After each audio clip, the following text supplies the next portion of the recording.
महाराष्ट्र की राजधानी क्या है? मुंबई। आप कमेंट में यह बताइएगा कि महाराष्ट्र की शीतकालीन राजधानी क्या है? महाराष्ट्र की शीतकालीन राजधानी क्या है? जय हिंद। स्टडी बसेरा की नई वीडियो में आप सभी का हार्दिक स्वागत है। चैनल पर नए तो चैनल को सब्सक्राइब कर लीजिएगा। वीडियो अगर पसंद आता है तो वीडियो को लाइक और शेयर भी करते चलिएगा। चलिए स्टार्ट करते हैं आज का पहला प्रश्न फटाफट से। बहुत ही इंपॉर्टेंट सेशन है। महिला एशिया कप 2024 का आयोजन हो चुका है, कंप्लीट फाइनल भी हो चुका है, इसे रिजल्ट आ गया है। तो इस महिला एशिया कप की विजेता टीम रही श्रीलंका। श्रीलंका पहली बार महिला एशिया कप जीत चुकी है, पहली बार विजेता बनी है एशिया कप में, महिला एशिया कप 2024 का, जिसका कि आयोजन भी श्रीलंका के दाम्बुला में हुआ था। आयोजन कहाँ हुआ था? श्रीलंका के दाम्बुला में। तो इस बार जो प्लेयर ऑफ द टूर्नामेंट हुई है श्रीलंका की captain Chamari Atapattu player of the tournament हुई है। यह श्रीलंका की कैप्टन है। और श्रीलंका के खिलाड़ी Harshita Samarawickrama player of the match हुई है ये। और इन्होंने श्रीलंका विजेता रही। हराया किसे है? तो हराया है भारत, हमारे भारत को हरा दिया है। भारतीय महिला क्रिकेट टीम हार गई है एशिया कप 2024 में। 8 विकेट से विजय प्राप्त की है श्रीलंका ने, वो 8 विकेट से विजेता बनी है। और 9th एडिशन था। यह कौन सा एडिशन था? तो 9th एडिशन था यह, 9th एडिशन था। और 9th एडिशन में 9th संस्करण में भारतीय क्रिकेट टीम, महिला क्रिकेट टीम में 7 बार विजेता बनी है। 7 बार के विजेता भारतीय क्रिकेट टीम बनी है। और एक बार की पहली बन गई है श्रीलंका, और एक बार जीता है बांग्लादेश टीम ने। बांग्लादेश टीम ने 2018 में जीता था, 2018 में। और किसे हराया था? बांग्लादेश ने भी भारत को ही हराकर 2018 का खिताब जीता है। यानी कि 9 संस्करण हुए हैं, प्रत्येक संस्करण में भारतीय महिला क्रिकेट टीम फाइनल में पहुंची है। 2 बार हारी है, एक बार 2018 में और इस बार 2024 में। एक बार बांग्लादेश से और एक बार श्रीलंका से हार गई है। तो यह संस्करण 9वां संस्करण था, 19 जुलाई से 28 जुलाई तक था। T20 फॉर्मेट का यह क्रिकेट था कि श्रीलंका के दाम्बुला इंटरनेशनल क्रिकेट स्टेडियम में 9 संस्करण था। कंप्लीट डिटेल हम लोग समझा इसके बारे में। चलिए next point Olympic, Paris Olympic 2024 में 26 जुलाई से स्टार्ट हो गया है। तो यहाँ पेरिस ओलंपिक 2024 में भारत के लिए पहला मेडल मिल गया है कांस्य पदक के रूप में। पहला मेडल मनु भाकर ने लाया है। किस कैटेगरी में, किस फील्ड में? तो 10 मीटर एयर पिस्टल फील्ड में, 10 मीटर की एयर पिस्टल फील्ड में, यानी कि शूटिंग में इन्होंने पहला 2024 का पहला कांस्य पदक के रूप में मनु भाकर, यह महिला खिलाड़ी है, मनु भाकर ने यह खिताब जीता है, कांस्य पदक। पहला मेडल मिल गया 2024 का भारत को। चलिए नेक्स्ट पॉइंट पे चलते हैं। नेक्स्ट पॉइंट है क्वाड शिखर सम्मेलन 2024 का आयोजन कहाँ हो रहा है? तो मेजबानी भारत करेगा। क्वाड शिखर सम्मेलन 2024 का मेजबानी भारत करेगा। तो क्वाड में कौन कौन से देश हैं? क्वाड में 4 देश हैं। कौन कौन से हैं? इंडिया, जापान, USA और ऑस्ट्रेलिया। ये 4 देश हैं। इंडिया, जापान, USA और ऑस्ट्रेलिया, 4 देश क्वाड के मेंबर हैं। ये बस का आयोजन 2024 का भारत में हो रहा है। चलिए नेक्स्ट पॉइंट पे चलते हैं। नेक्स्ट पॉइंट है कलारीपयट्टू। बहुत इंपॉर्टेंट है, इसके बारे हम लोग एक एक पॉइंट को समझने का प्रयास करेंगे।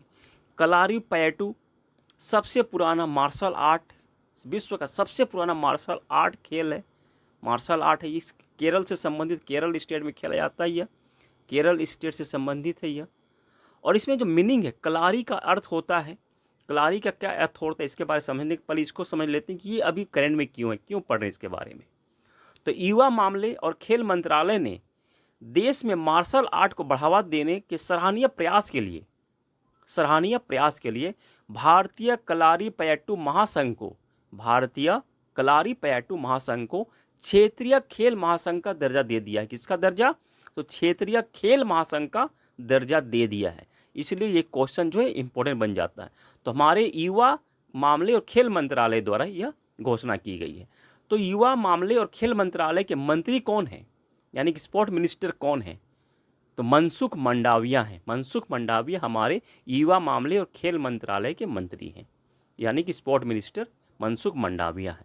तो यहाँ हम लोग समझ लेते हैं कलारीपयट्टू के बारे में।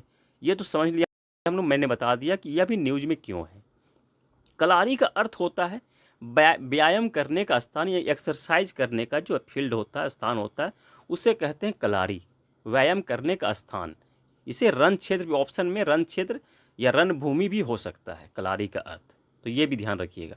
और इसमें जो पैट्टू है, पैट्टू का अर्थ होता है व्यायाम करना या एक्सरसाइज करना, लड़ाई करना या कड़ी मेहनत करना, यह पैट्टू का अर्थ होता है। कलारी का अर्थ व्यायाम का क्षेत्र।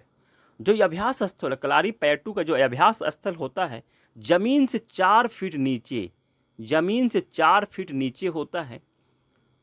कि इसको 4 फीट नीचे इसका अभ्यास किया जाता है, क्योंकि जो हवा चलती है, जो कड़ा अभ्यास होता है, उसके कारण से, हवा के कारण से शरीर को किसी तरह का नुकसान ना हो, तापमान परिवर्तन के कारण कोई नुकसान ना हो, इसलिए ज़मीन के अंदर 4 फीट नीचे गड्ढे में इसका अभ्यास किया जाता है।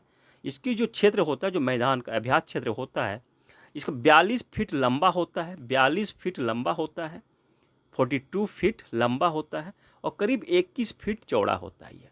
और करीब ये 4 फीट नीचे, ज़मीन के नीचे 4 फीट नीचे इसका अभ्यास किया जाता है। तो ये भी ध्यान रखिएगा, ज़मीन के नीचे ऐसा कौन सा मार्शल आर्ट है जिसका अभ्यास ज़मीन के नीचे किया जाता है, तो कलारी पैट्टू दुनिया का सबसे पुराना मार्शल आर्ट, केरल से संबंधित है, केरल स्टेट से। इसके बारे और भी इम्पोर्टेंट पॉइंट समझ लेते हैं। इसे mother of all martial arts भी कहते हैं। और इसके अभ्यास के लिए इसको सीखने के लिए 4 स्टेज होते हैं, 4 स्टेज पर अभ्यास किया जाता है। पहला स्टेज होता है मैप्पायट्टू। मैप्पायट्टू, इसमें क्या सिखाया जाता है? सबसे पहले स्टेज में इससे शारीरिक व्यायाम कराया जाता है, यानी कि शारीरिक ट्रेनिंग दी जाती है। जो फिजिकल एक्सरसाइज होते हैं इसमें मैप्पायट्टू में फिजिकल ट्रेनिंग दी जाती है इसमें से। यह फर्स्ट हो गया, यानी कि शरीर को रिलैक्स करना, इसको स्ट्रेचिंग वगैरह करना, और बहुत सारे से कड़े अभ्यास करवाए जाते हैं जो शारीरिक अभ्यास होते हैं। दूसरा हो गया कोलथारी पैट्टू। कोलथारी पैट्टू में लकड़ी के बने हथियार से अभ्यास करवाया जाता है। सेकेंड में लकड़ी से बने हथियार से इसका अभ्यास कराया जाता है। लकड़ी के जो हथियार होते हैं, तलवार, भाला, जो भी लकड़ी के बने होते हैं, उससे अभ्यास करवाया जाता है। और तीसरा होता है अंगथारी पैट्टू। इसमें धातु से बने, यानी कि अब ओरिजिनल जो हथियार होते हैं, जो तलवार, भाला, चूड़ा, भरसा, जो भी है, जितने भी हथियार होते हैं धातु के तेज धार वाले हथियार, उससे अभ्यास कराया जाता है अंगथारी पैट्टू में, धातु से बने हथियारों से। और 4th नंबर पे है वेरुमकाई पैट्टू। तो इससे हाथ से लड़ने की कला सिखाई जाती है, यानी कि नंगे हाथों से लड़ने की कला इसमें सिखाई जाती है, यानी कि हैंड टू हैंड ये कला सिखाई जाती है कि अगर खाली आप हाथ हैं तो किस तरह से आप अपने आप बचाव कर सकते हैं वेरुमकाई में। तो ये इंपॉर्टेंट जानकारी थी कलारी पैट्टू के बारे में। सेशन कैसा लग रहा है ये कमेंट सेक्शन में विचार जरूर रखिए। सेशन अगर पसंद आ रहा है तो वीडियो को लाइक करते चलिएगा। अब चलते हैं हम इम्पोर्टेंट जो राज्यपाल का परिवर्तन हुए हैं उसके बारे कंप्लीट डिटेल्स समझ लेते हैं। किस स्टेट में कौन से राज्यपाल बने हैं, नए राज्यपाल बने हैं, और किनका ट्रांसफ़र हुआ है वो भी समझ लेते हैं। पहला नाम है हरिभाऊ किशन राव वांगड़े। इनको राजस्थान का नया राज्यपाल बनाया गया है। राजस्थान का नया राज्यपाल बनाया गया है। किनके स्थान पर? तो कालराज मिश्र के स्थान पर इनको राज्यपाल बनाया गया राजस्थान का।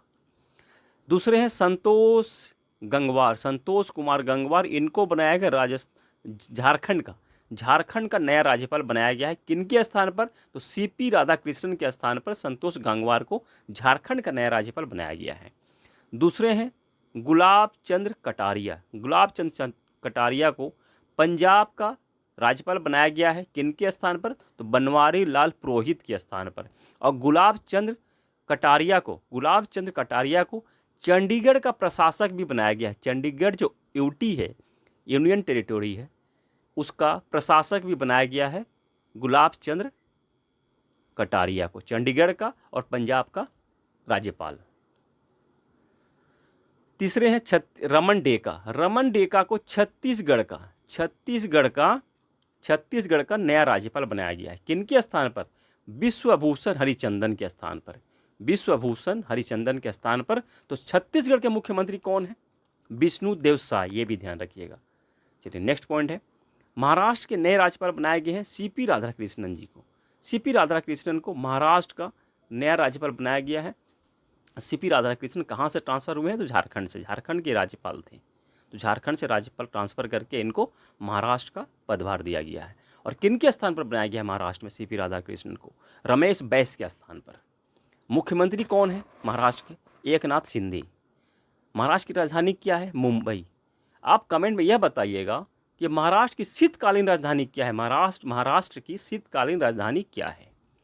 तीसरे हैं जिष्णु, विष्णु नहीं है, जिष्णु ही नाम है, नाम सही मैंने लिखा है स्पेलिंग, जिष्णु देव वर्मा। जिष्णु देव वर्मा को तेलंगाना का राज्यपाल बनाया गया, नया राज्यपाल तेलंगाना का राज्यपाल बनाया गया है, क्योंकि तेलंगाना का जो पदभार था सीपी राधाकृष्णन के पास ही था। तो अभी नए राज्यपाल बन गए हैं जिष्णु देव वर्मा, जिष्णु देव वर्मा। और त्रिपुरा के ये नेता हैं, और त्रिपुरा से राज्यपाल बनने वाले पहले व्यक्ति हैं ये जिष्णु देव वर्मा। जिष्णु देव वर्मा पहले राज्यपाल हैं बनने वाले त्रिपुरा स्टेट से। तेलंगाना के मुख्यमंत्री कौन है? रेवंत रेड्डी। ओम प्रकाश माथुर को सिक्किम का नया राज्यपाल बनाया गया है। किनके स्थान पर? लक्ष्मण प्रसाद आचार्य के स्थान पर सिक्किम का नया राज्यपाल बनाया गया है ओम प्रकाश माथुर को, लक्ष्मण प्रसाद आचार्य के स्थान पर। और सिक्किम के मुख्यमंत्री कौन है? प्रेम सिंह तमांग। चलिए नेक्स्ट पॉइंट पे चलते हैं। नेक्स्ट है लक्ष्मण प्रसाद आचार्य को असम का नया राज्यपाल बनाया गया। इनके स्थान पर गुलाब चंद कटारिया के स्थान पर इनको बनाया गया है। गुलाब चंद कटारिया कहाँ चले गए हैं? ट्रांसफर इनका हो गया है पंजाब और चंडीगढ़ का प्रशासक और पंजाब का राज्यपाल इनको बनाया गया है। तो ये ट्रांसफ़र इनका हो गया। और लक्ष्मण आचार्य का भी ट्रांसफ़र ही हुआ है। लक्ष्मण आचार्य कहाँ थे? सिक्किम में थे। सिक्किम से इनको असम का राज्यपाल बनाया गया है। और मणिपुर का अतिरिक्त प्रभार दिया गया है। मणिपुर स्टेट का भी लक्ष्मण आचार्य को ही दिया गया, असम का और मणिपुर स्टेट का अतिरिक्त प्रभार दिया गया है। चलिए नेक्स्ट है C.H. विजय शंकर को मेघालय का इनको नया राज्यपाल बनाया गया है। किनके स्थान पर? फागू चौहान के स्थान पर। मेघालय के मुख्यमंत्री कौन है? कॉनराड संगमा। राजधानी क्या? शिलांग। के कैलाशनाथन को उपराज्यपाल बनाया गया है यूटी का, पुदुचेरी। यूटी यानी केंद्र शासित प्रदेश पुदुचेरी का उपराज्यपाल यानी कि लेफ्टिनेंट गवर्नर बनाया गया है के कैलाशनाथ को बनाया गया है पुदुचेरी का। यानी कि इस बार अभी जो हुए हैं, अभी और भी परिवर्तन होने बाकी हैं। तो 7 नए राज्यपाल नियुक्त हुए, 7 नए राज्यपाल बने हैं और 3 का ट्रांसफ़र हुआ है। 3 राज्यपाल का ट्रांसफ़र हुआ है, इधर से दूसरे एक स्टेट से दूसरे स्टेट हुए हैं। उनमें से एक सीपी राधाकृष्णन है, गुलाब चंद कटारिया हैं और लक्ष्मण प्रसाद आचार्य हैं। इनका ट्रांसफ़र हुआ है। तीनों का क्या है? ट्रांसफ़र हुआ है एक स्टेट से दूसरे स्टेट में। मैंने सब कंप्लीट वीडियो में बता दिया है कि कौन कहाँ से ट्रांसफ़र हुए, किन के स्थान पर कौन बने हैं। वीडियो अगर पसंद आया है तो वीडियो को लाइक करते चलिएगा और मिलते हैं फिर नए वीडियो में। तब तक के लिए जय हिंद, स्वस्थ रहें, मस्त रहें, धन्यवाद।